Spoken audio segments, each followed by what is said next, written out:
what people see on TV with the games, or what people see maybe in person when they go to the games. They don't hear all the behind the scenes of actually what's going on. And I think for a kicker, it's honestly, I've been around football pretty much my whole athletic training career. And for football, I think that's really one of the hardest jobs. For someone to just be waiting for, their opportunity to kick, just special teams, and you're just sitting on the sidelines, and you got to stay warm, you got to stay mentally ready. I think that's a tough Hmm. situation for a lot of athletes to go into, if you were any other position, to just jump in and be ready to perform. And you have to perform with such precision that makes it Yep. even more challenging. But I think that's what makes kickers special and makes you really good at your craft. Um, I got to ask you too, have you ever kicked at Soldier Field, the Chicago field? No, I No, haven't you yet. haven't yet. What No. what was the toughest outdoor stadium that you kicked at? Ooh. Kansas City is pretty tough. Oh, Um, I see. Yeah. yeah, very cold, Mhm. often windy, and their crowd is uh Ye- Yeah. pretty dang loud. Yeah. Yeah, I think all of the crowds are pretty loud at the NFL level. But that's another component that you got to take into consideration. So, is there anything that you've come to learn how to deal with the environmental considerations, like the wind, um, the cold, I Yeah. guess, anything else? Yeah, you try to pick up, certain things like I wore a wetsuit Yeah. shirt underneath my jersey Mm. when it was about I think it was like 10 degrees Uh-huh. when we played them in the playoff game this Hmm. past year. Oh, that's right. Um yeah, and that helped a lot. It kind of just kept all the heat in. Yeah. Um you try and stay warm as possible, but for the elements, it's kind of just accepting them, not Hmm. trying to resist them, Hmm.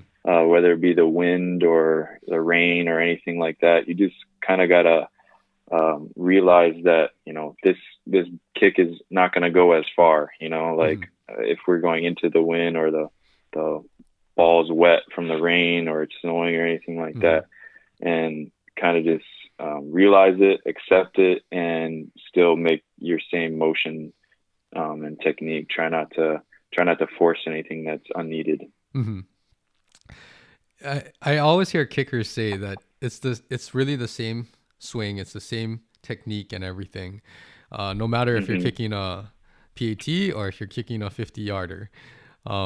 Is there anything that you need to adjust in your mind to keep that consistent technique going? Because if you know that this is gonna be like I don't know, a 50 plus yarder, is there Yeah. anything else that you're like trying to block out, thought wise, or just stay focused in the moment? Yeah, I try to just stay focused, and a lot of times for me at least, when it's a farther kick, I don't necessarily try to kick the ball harder. I speed up my rhythm towards the ball. Mm, So for me, when it's a longer kick, I kind of just tell myself take my time, and that's one of the swing thoughts, if you mm, will, I have when I'm approaching the ball. mm. Oh, that's interesting. And I have Hmm. to share, I'm sure Kiko will be okay with me sharing. But one time Hmm. we went to Punahou, and then he was just showing us how to kick, like me and the staff. And I Okay. and I played soccer, but still, yeah, I'm no kicker. Yep. So he was teaching us how to kick and everything. And he was just going through an easy day of kicking. He wasn't trying to crush balls or anything. But then I kind of asked him, like, when you're on the like 45-yard line or something, I go, and you look down, like, is there anything that that you're thinking?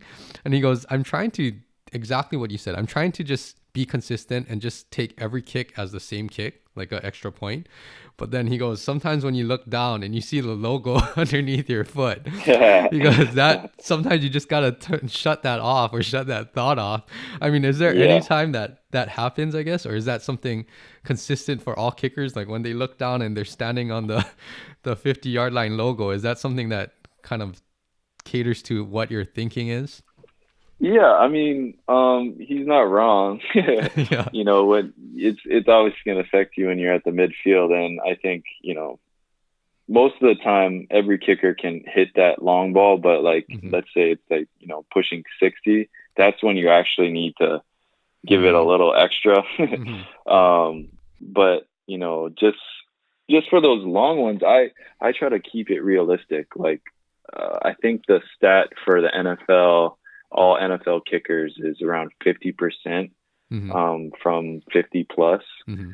So I mean, that just kind of brings you. You got to be back down to earth. Like, you know, like if you're trying to 55, you know, something like that. Like obviously you want to make it and you know do everything you can, but you can't let uh miss at, you know, let's say if it's early on in the game, you can't be, you know, letting it bring you down Hmm. for continuing through the game, you know. So I kind of like those opportunities because the way I see it is I try to be optimistic and be like, okay, if I make this, you know, it could be, you know, my season long. Hmm. But if I miss it, you know, it's just you know, one of those out of the 50%, and I'll Yeah. get the next one. You don't want to put too much emotion into each kick because Hmm. then you'll start to go up and down, and that's Yeah. where the consistency kind of gets lost. Whereas, you know, you take it for what it is and try and stay even keeled throughout the entire process. Yes, yes, that is definitely true, and very very good that you're sharing it for all of the listeners. And Yeah. I hope that everyone that's listening, they get to kind of see more of the mental side and the mental game of kicking, because I mean, like you said, all of you guys physically have the gifts or have the capabilities to kick well at a high level, but then you add in Hmm. all of the other external variables and the mental side of things. I think that's what, like you said, separates the great kickers from just the good ones.